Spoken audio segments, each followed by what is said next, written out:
रमज़ान से पहले, जिस पे मैं चाहता था कि, और हम दुआ करते हैं अल्लाह ताला से कि अल्लाह ताला आलमी इंसानियत को, आलमी इस्लाम को, अहलियान पाकिस्तान को इस ख़तरनाक वबा से अपनी हिफ्ज़ व अमान में रखें। जो लोग शहीद हो चुके हैं इस वबा में, उनकी शहादतों को अल्लाह कबूल फ़रमाए, और जो लोग बीमार हैं घरों में या हॉस्पिटल्स में, हम अल्लाह के हुजूर दस्तपद दुआ हैं कि अल्लाह ताला उनको शिफाए कामिला अता फ़रमाए। एक तो अल्लाह से रुजू, इस्तिग़फ़ार, तौबा, अल्लाह की तरफ पलटना, ये इनफिरादी और इज्तिमाई तौर पर इस वबा में होना चाहिए। और हुकूमत को भी एक ऐसा माहौल और ऐसे फ़ैसले करने चाहिए कि जिससे वाज़ेह तौर पर पता चले कि इस वबा में रियासती सतह पर अल्लाह से तौबा व इस्तिग़फ़ार का अहतमाम किया जा रहा है, अल्लाह की तरफ रुजू किया जा रहा है, अल्लाह की तरफ पलटा जा रहा है, और अल्लाह की पनाह मांगी जा रही है इस वबा से। तो ये एक मोमिन का सबसे बड़ा हथियार होता है, अल्लाह की पनाह सबसे बड़ा ज़रिया होता है, उम्मीद होती है।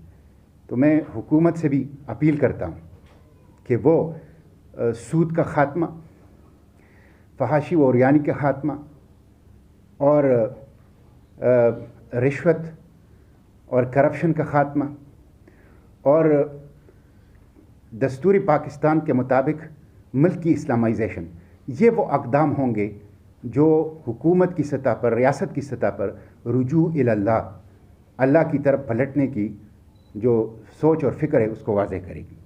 और आवाम भी खुसूसन रमज़ान मुबारक में इस्तिग़फ़ार का, रुजू का और अल्लाह की तरफ पलटने का उसका एहतमाम करे। उसके साथ साथ हुकूमत के कुछ फ़राइज़ भी बनते हैं। इस वक्त दुनिया भर में कोरोना से 15 करोड़ अफराद मुतासिर हो चुके हैं, और 15 करोड़ अफराद में से तकरीबन 27 लाख लोग दुनिया भर में ये कोरोना बीमारी से वफ़ात पा चुके हैं। पाकिस्तान के अंदर इस वक्त, यानी जब हम बैठे हैं, तो इस वक्त तकरीबन 26 शहरों में कोविड पॉजिटिव की जो पॉजिटिव रेशो है वो 8% है, जो कि बहुत ज़्यादा हाई है। 26 सिटीज़ में NCOC के मुताबिक कोविड पॉजिटिव रेशो जो हैं वो 8% से ज़्यादा है, जो कि बहुत हाई रेट है पाकिस्तान के अंदर। और इस वक्त पाकिस्तान बहुत बड़ी बुलंद सतह पर इस वबा की ज़िद में। ये जो तीसरा लहर है कोविड का, इसमें इस वक्त पाकिस्तान में 7 लाख लोग इन्फेक्टेड हो चुके हैं, और एक वक्त में, एक ही दिन में सबसे ज़्यादा 114 अफराद जो हैं वो आज के अखबारात में वफ़ात पा चुके हैं। तो ये सारी चीज़ें जो हैं वो इस बात की तरफ इशारा कर रही है कि पाकिस्तान कोविड और खुसूसन कोविड की तीसरे लहर में बुरी तरह जो है वो फंस चुका है।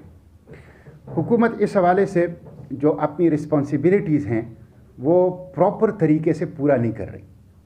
जितना बड़ा ये चैलेंज है, जितना बड़ा ये बहरान है, उतना बड़ा हुकूमत का रिस्पांस नहीं है, हुकूमत की संजीदगी नहीं है। और आप अंदाज़ा इससे लगाएं कि कोविड और कोविड से जुड़े मसाइल के ऊपर अभी तक हुकूमत ने कोई नेशनल कंसेंसस क्रिएट नहीं किया। ना कोई APC बुलाई है, ना कोई मुश्तरका चार्टर तख्लीक किया है, तश्कील किया है, और ना ही कोई कलेक्टिव विजडम को बरोकार लाने के लिए कोई अरेंजमेंट की है। हुकूमत कोरोना के ऊपर सियासत कर रही है, हुकूमत कोरोना से पॉलिटिकल माइलेज ले रही है, और इतने बड़े चैलेंज जिसने पाकिस्तान के मईशत को, पाकिस्तान के समाज को, पाकिस्तान के निज़ाम सेहत को शदीद ख़तरात से दो चार कर दिया है, उसके लिए कोई कलेक्टिव स्ट्रेटजी, कोई नेशनल कंसेंसस और कोई अक्रॉस द बोर्ड इत्तेफाक़ राय वो हुकूमत की सतह पे हमें नज़र नहीं आ रही। और इसकी वजह से आप देख रहे हैं कि अभी तक हुकूमत सिर्फ 10 लाख डोजेस लगा चुकी है, सिर्फ ओनली 1 मिलियन। इस रफ्तार से अगर हुकूमत आवाम की वैक्सीनेशन करे तो पूरे पाकिस्तानियों की वैक्सीनेशन के लिए 18 साल दरकार होंगे, 18 साल दरकार होंगे। जबकि बैनुल-अक़वामी इदारों के मुताबिक इंडिया की वैक्सीनेशन की जो रेशो है उसके मुताबिक वो 3 साल में अपनी 1 अरब आबादी को वैक्सीनेट कर लेगा। ये नेशनल स्ट्रेटजी का ना होना है। फिर नेशनल स्ट्रेटजी का ना होने की एक दूसरी एस्पेक्ट यह है कि स्पुतनिक जो रूसी वैक्सीन है, और आप गूगल कर ले आज भी, तो उसकी कीमत $10 से कम है। लेकिन हमारा ड्रेप जो है, हमारी वफाकी हुकूमत जो है, उसकी $40 कीमत मुकर्रर कर रही है। और ये इस्तेहसाल है, ये वबा के अंदर डाका है, ये इस चैलेंज के अंदर लूट मार है कि जिसकी हुकूमत ने जो है वो इजाज़त दी है। अभी तक हुकूमत सिर्फ खैराती वैक्सीन पे चल रही है। कोवैक्स क्या है, या चाइनीज़ वैक्सीन है, या किसी और ने इनको तोहफ़तन या डोनेशंस के तौर पे दी है।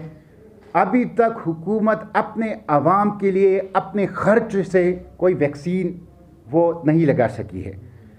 और KP हुकूमत की तो इस वक्त इससे भी ज़्यादा बुरी सूरत हाल है कि पूरे 1 साल में खैबर पुख्तनख्वा हुकूमत ने सिर्फ कोविड टेस्ट 14.5 लाख किए हैं। 3 करोड़ खैबर पुख्तनख्वा की आबादी है, और 3 करोड़ में पूरे 1 साल में अगर एक सूबाई हुकूमत सिर्फ 14.5 लाख टेस्ट करवा लें कोविड के, तो आप उससे उनकी वैक्सीनेशन की जो सलाहियत है उसका अंदाज़ा लगा सकते हैं। जो टेस्ट नहीं कर सकते, टेस्टिंग फैसिलिटीज़ अपने आवाम को 1 साल में सिर्फ 14.5 लाख, तो वो वैक्सीनेशन कैसे करेगी।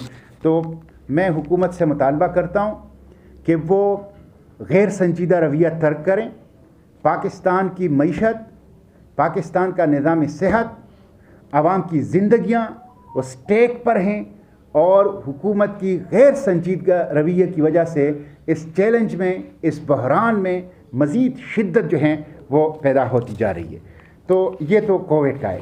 फिर इस कोविड से जुड़ी जो चीज़ें हैं, और कुछ कोविड की वजह से, कुछ हुकूमत की नाअहली मिसमैनेजमेंट की वजह से इकॉनमी है वो कोविड से या कोविड की तरह ही आवाम को शिद्दत के साथ मुतासिर कर रही है।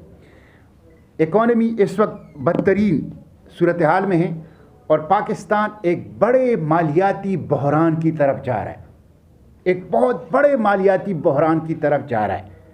मुल्क की सतह पर अगर आप इकॉनमी को देख लें नेशनल लेवल के ऊपर, तो बदतरीन शराइत पर कर्ज़े लिए जा रहे हैं। 30 पॉइंट जो शराइतनामा है IMF का, वो बदतरीन इस्तेहसाली पैकेज है। FRDL fiscal responsibility and debt limitation act, ये 2005 में एक कानून पास हुआ है कि पाकिस्तान के कर्ज़े 60% से ज़्यादा नहीं बढ़ेंगे अब द GDP। इस वक्त वजारत ख़जाना के मुताबिक पाकिस्तान के कर्ज़े 92% ऑफ द GDP हैं। और शर्म की बात यह है कि कर्ज़ों के हुजम को कम करने और कर्ज़े लेने के अमल को कंट्रोल करने के बजाय IMF ने इनसे कहा है कि FRDL में तरमीम कर लें। Fiscal responsibility and debt limitation act 2005 60% के बजाय इसमें तरमीम कर लो, इसको 100% पे ले जाओ। फिर उसके साथ साथ आप देख लें कि ग्रोथ रेट है, IMF ने फोरकास्ट किया है recently growth rate 155%। World bank ने फोरकास्ट किया है रिसेंटली पाकिस्तान का ग्रोथ रेट 1.3%। जबकि इन्हीं दिनों में इंडिया का ग्रोथ रेट फोरकास्ट किया गया है 11.5%। कोरोना की शिद्दत इंडिया में ज़्यादा है हमसे। फिर हमारी वर्ल्ड बैंक और IMF के मुताबिक 1.5% ग्रोथ रेट, इंडिया की 11.5% क्यों है? इसलिए है कि हमें 2 चैलेंजेस का सामना है, एक कोरोना का और दूसरा पॉलिटिकल कोरोना PTI की सूरत में, नाअहलों का, जिसकी वजह से पाकिस्तान का ग्रोथ रेट रीजन में सबसे कम है। इस वक्त वर्ल्ड बैंक और IMF दोनों ने भी कहा है कि पॉवर्टी, अनएम्प्लॉयमेंट, इन्फ्लेशंस और job and food and security ये पाकिस्तान में बढ़ता जाएगा। आप ज़रा इन अल्फाज पे गौर करें, poverty, unemployment, inflation, job and food and security बढ़ेगा पाकिस्तान के अंदर। वर्ल्ड बैंक और IMF दोनों का इस पर इत्तेफाक है। मुल्क, इसीलिए मैं कह रहा हूं, एक कैटास्ट्रॉफ की तरफ जा रहा है, एक बहुत बड़े मालियाती बहरान की तरफ मुल्क जा रहा है। और इसी के साथ स्टेट बैंक ऑफ पाकिस्तान की खुद मुख्तारी के नाम पर IMF के हवाले करने की जो इक़दाम किया जा रहा है, ये पाकिस्तान की आज़ादी के लिए डेथ वारंट है। ये पाकिस्तान की आज़ादी को सूली के ऊपर चढ़ाना है। और स्टेट बैंक ऑफ पाकिस्तान को खुद मुख्तारी के नाम पर IMF की जोली में डालने के इस अमल से स्टेट विद इन स्टेट की कैफियत पैदा हो जाएगी। गवर्नर स्टेट बैंक वायसराय बन जाएगा। State bank of Pakistan IMF की एक ईस्ट इंडिया कंपनी का चैप्टर बन जाएगा पाकिस्तान के अंदर। इसलिए हम इसकी शदीद मजम्मत करते हैं, मुस्तरद करते हैं और हर फोरम पर इसको इंशाअल्लाह रेजिस्ट करेंगे। पाकिस्तान की रही सही माशी आज़ादी को IMF के हाथों PTI के ज़रिए से कुर्बान नहीं होने देंगे। अवामी सतह पर अगर आप देख लें तो हकीकत में महंगाई का सुनामी है। और एक तरफ महंगाई बढ़ रही है और दूसरी तरफ टैक्स बढ़ रहे हैं। टैक्सेशन जो बर्डन है उसके अंदर इजाफा हो रहा है। 5.65 रुपये यानी 5.5 रुपये से ज़ायद जून तक फ़ी यूनिट बिजली की कीमतों में मरहलावार इजाफा होगा। बिजली के बिल नाकाबिल बर्दाश्त होते जा रहे हैं, आए दिन इसके अंदर इजाफा होता जा रहा है। पेट्रोलियम लेवी के अंदर इजाफा होता जा रहा है, जिसकी वजह से बिजली के बिलों में इजाफा और पेट्रोलियम लेवी के अंदर इजाफा, एक फ्लड आएगा महंगाई का, एक सैलाब आएगा महंगाई का। और पाकिस्तान ब्यूरो ऑफ स्टेटिस्टिक, ये मेरे अदाद शुमार नहीं है, कल पाकिस्तान ब्यूरो ऑफ स्टेटिस्टिक के अदाद शुमार हैं कि इस वक्त इन्फ्लेशन रेट 18.43%, 18% महंगाई, ये बहुत बड़ी है। पाकिस्तान की महंगाई जब डबल डिजिट में पहुंचती थी, यानी 10 हो जाती थी, तो ये एक गैर मामूली वाक़या होता था। आज डबल डिजिट में नहीं, 18.43%। और आप अंदाज़ा कर लें कि 18 अशिया की कीमतों में इजाफा रिकॉर्ड किया गया है पाकिस्तान ब्यूरो ऑफ स्टेटिस्टिक ने। वो 18 अशिया कौन से हैं, ज़रा ये सुन लीजिए। वो 18 अशिया जिसके मुताबिक पाकिस्तान ब्यूरो ऑफ स्टेटिस्टिक ने कहा कि इसमें इजाफा हुआ है, उनमें से चिकन, मटन, बीफ, आलू, टमाटर, अंडे, कुकिंग ऑयल, घी, दही, केला और सेब, ये वो सारी चीज़ें हैं। और पेट्रोलियम लेवी का और बिजली का तो मैंने पहले कह दिया, इजाफा हो रहा है कि जिसके अंदर जो आम लोग इस्तेमाल कर रहे हैं। सिर्फ एक हफ्ते में पाकिस्तान ब्यूरो ऑफ स्टेटिस्टिक ने कहा है जिंदा मुर्गी की फ़ी किलो कीमत में 40 रुपये इजाफा हुआ है, सिर्फ एक हफ्ते के अंदर। चीनी 110 रुपये किलो, बावजूद हुकूमत के चीखों पुकार के मार्केट के अंदर दस्तयाब है और उसकी कीमत किसी भी सूरत में हुकूमत के कंट्रोल में नहीं है। इसका हल क्या है? हुकूमत ने कहा कि इसका हल है यूटिलिटी स्टोर्स। 4000 से ज़ायद यूटिलिटी स्टोर के हुकूमत ने रमज़ान रिलीफ पैकेज दिया है। अब ज़रा वो सुन लीजिए कि वो क्या है। जनाब हमाद अज़हर साहब ने कहा है कि 4000 से ज़ायद यूटिलिटी स्टोर के ऊपर 7 अरब 80 करोड़ का रमज़ान रिलीफ पैकेज दिया गया है ताकि हम गरीबों की मदद करें। 22 करोड़ पे अगर 7 अरब 80 करोड़ तकसीम कर लें तो फ़ी पाकिस्तानी को पूरी रमज़ान के लिए हुकूमत ने 86 रुपये रिलीफ दिया है। पूरे रमज़ान के लिए हर पाकिस्तानी को 86 रुपये का, ओनली 86 रुपीज़। आप कहें कि चलो 22 करोड़ में तो मालदार लोग भी हैं, हमाद अज़हर जैसा, जहांगीर तरीन जैसा, खिसरो बख्तियार जैसा। 400 कनाल घर में रहने वाला, हेलीकॉप्टर के अंदर सफ़र करने वाला इमरान खान जैसा, तो गरीबों के लिए है। तो 9 करोड़ गरीब हैं, 9 करोड़ गरीब हैं। 22 करोड़ पाकिस्तानियों को अगर आप 7 अरब 80 करोड़ तकसीम कर लें तो ये 35 रुपये आता है, 35 रुपये। 9 करोड़ गरीबों पे तकसीम कर लें तो ये 86 रुपये आता है, 86 रुपये आता है। ओनली 86 रुपीज़ हर गरीब को हुकूमत ने रिलीफ दिया है पूरे रमज़ान में।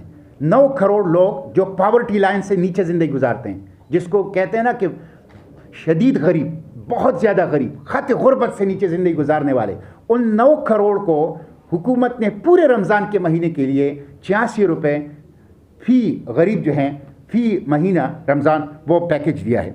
तो ये एक मजाक है और ये एक फ्रॉड है और ये एक धोखा है जो पाकिस्तान के अवाम और बिलखसूस पाकिस्तान के गरीबों के साथ किया गया है। गैलब की जो हालिया सर्वे है उसके मुताबिक 54% पाकिस्तानी ऐसे हैं जिसकी आमदनी कोविड की वजह से शदीद मुतासिर हुई है, 54% पाकिस्तानी।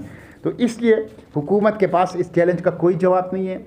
और ये किचन ट्रक और 35 रुपये फ़ी पाकिस्तानी रमज़ान में रिलीफ पैकेज और 86 रुपये फ़ी गरीब रमज़ान में रिलीफ पैकेज और लंगर खाने और 4-5 शहरों में किचन ट्रक, ये ड्रामे बंद करने चाहिए हुकूमत को।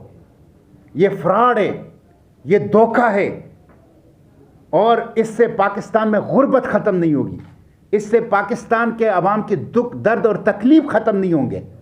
हुकूमत अवाम के बिलखसूस गरीब अवाम के आंखों में धूल झोंक रही है, इसलिए हम इनकी मजम्मत करते हैं। तो ये तो एक मईशत की जो सूरत हाल, गवर्नेंस की सूरत हाल ये है कि जानी खेल के 4 नौजवान कत्ल हुए, कातिलों का अभी तक पता नहीं चला।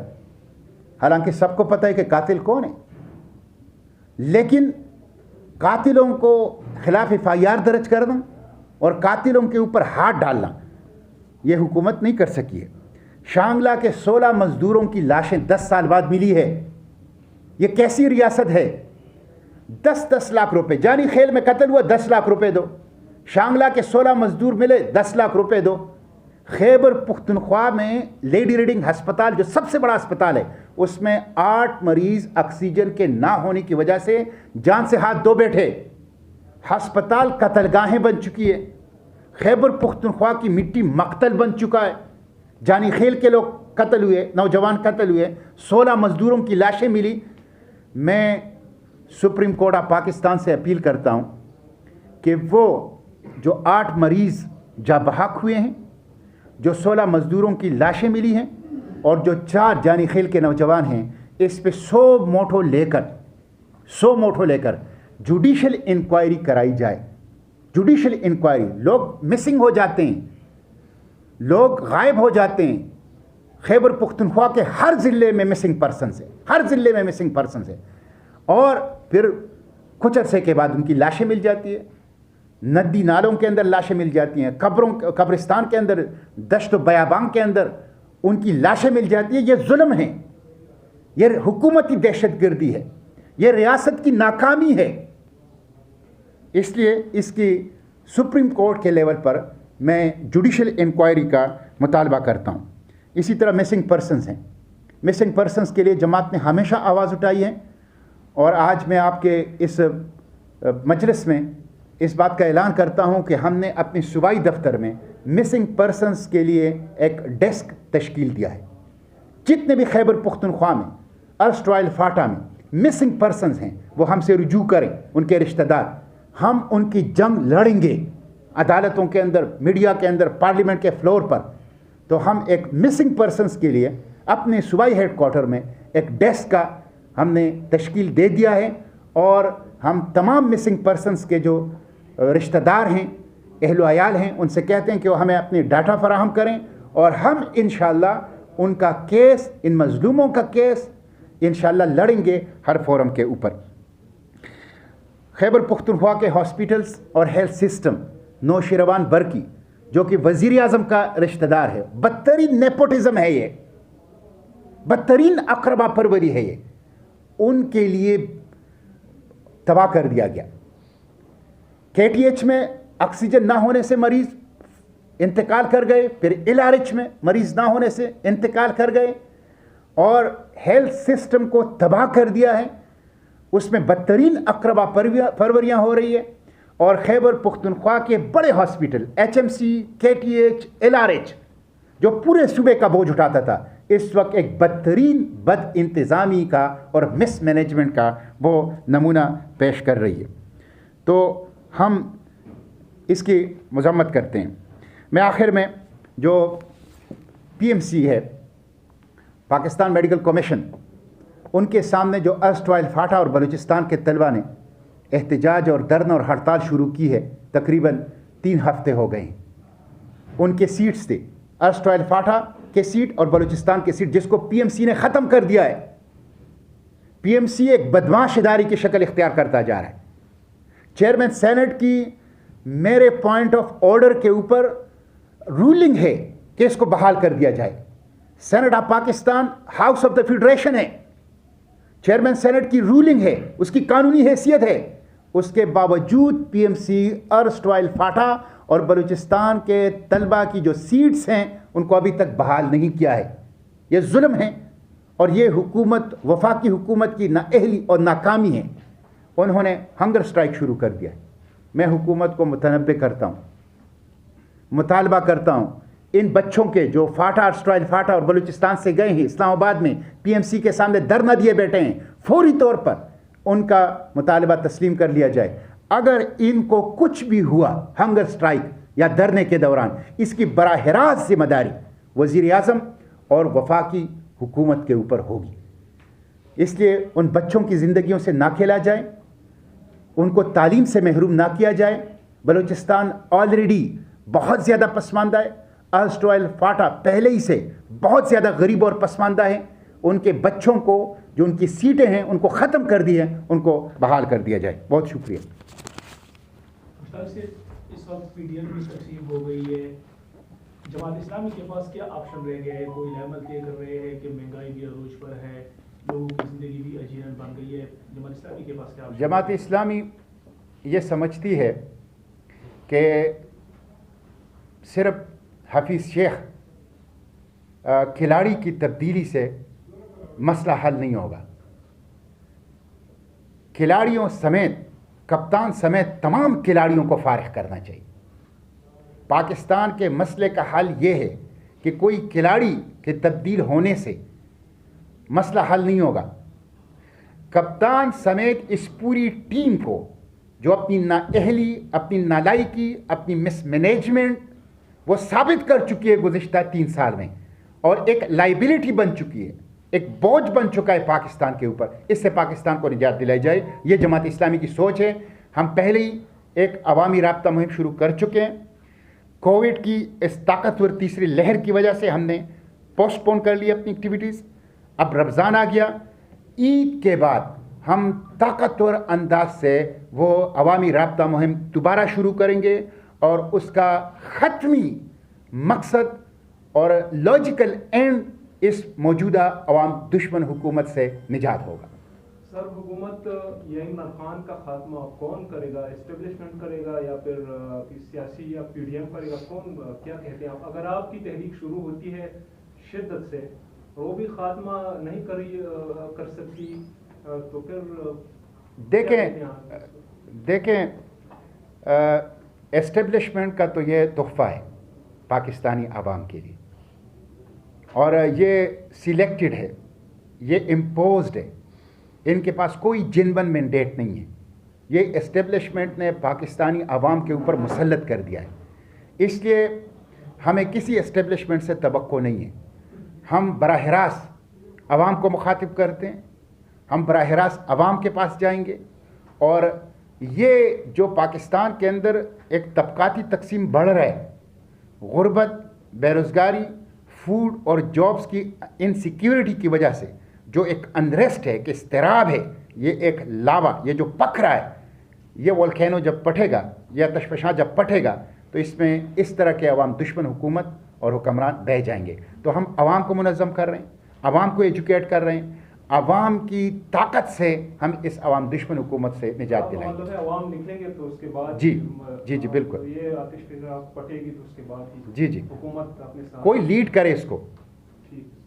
अच्छा सर, ये बताइएगा, इमरान खान ने तो बाकायदा तौर पर ऐलान भी किया है, वफाक में भी आप हैं, सेनेटर हैं, वहाँ पर होते हैं, तब्दीली देख रहे हैं, काबीना में भी तब्दीली की बातें चली हैं, तो क्या समझते हैं जो गुजरा हैं एतमाद में अभी तक नहीं आए, क्योंकि 2.5 साल यहाँ पर भी गुजर गए हैं उनको, उनके गुजरा अपनी कारकर्दगी से मायूस हैं कि काबीना में तब्दीली की बातें करें? देखें, आप अंदाज़ा ये लगा लें कि इन्होंने तकरीबन तो 3 मिनिस्टर ख़जाना के चेंज कर लिए, 3 साल अभी पूरे नहीं हुए। इन्होंने 6 IGPs, ये पंजाब जो कि 56% ऑफ पॉपुलेशन है पाकिस्तान की, वो चेंज कर लिए। तो ये तब्दीली का अमल तो ये रोज़ाना इनकी काबीना में जारी है, लेकिन एक नालायक की जगह दूसरे नालायक के लाने से मसला हल नहीं होगा। ये पूरा टबर और ये पूरी कैबिनेट और ये पूरी पार्टी नालायकों नाअहलों पर मुश्तमिल हैं। इसलिए मैंने कहा कि कप्तान समेत पूरी टीम की फरागत ही पाकिस्तान के मसले का हल है। सर ये बताइएगा, जहांगीर तरीन इमरान खान के खिलाफ हुए हैं, क्या कहेंगे इस हवाले से? कहते हैं मेरा मुंह मत खोलो वरना मैं रोड पे भी ला सकता हूँ। और पीपल पार्टी में शमूलियत की बात, शमूलियत की जरदारी साहब के साथ बात मुलाकात आपके हुई है। पास क्या ऑप्शन है? आप उनको दावत देंगे? चुनाव में कोई इस तरह बन रही है? देखें, मैं ये आपसे राब्ता किया जा रहा है। अर्ज़ करूं कि इस वक्त जो माफिया है, खा वो चीनी माफिया है, शुगर माफिया, IPPs माफिया है, इंडिपेंडेंट पावर प्रोड्यूसर्स, आटा माफिया है जिन्होंने कमाए, या पेट्रोल माफिया जिन्होंने तकरीबन 400 बिलियन रुपीस कमाए पेट्रोल की जो क्राइसिस आई थी। ये सब के सब माफिया इस काबीना में बैठे हुए हैं, जिसके साथ इनकी ज़ाती इख्तिलाफ पैदा हो जाता है तो उसको टारगेट कर लेते हैं, और जो लकीर के उस तरफ हो जाता है वो काबिल गर्दन ज़दनी और वो एहतसाब और नैब के रेडार पे आ जाता है, और जो लाइन के इस तरफ हो तो वो बिलियन ट्री सुनामी हो, IPPs हो, आटा माफिया हो, शुगर माफिया हो, मालम जब प्रोजेक्ट्स हों, जो भी हों, उनको कोई हाथ नहीं लगा सकता। तो ये माफिया की हुकूमत है, माफिया के ज़रिए से है, माफिया के मफादात के लिए हैं, और जहाँ कहीं ये एहतसाब की बात करते भी हैं तो वो सेलेक्टिव अकाउंटेबिलिटी है, और उसमें भी अभी तक हमने अमलन कुछ नहीं देखा कि इन 3 सालों में स्विस बैंक के जो $200 अरब हैं वो आ गए हों, या माफिया से कोई पैसा निकाल के कौमी ख़जाने में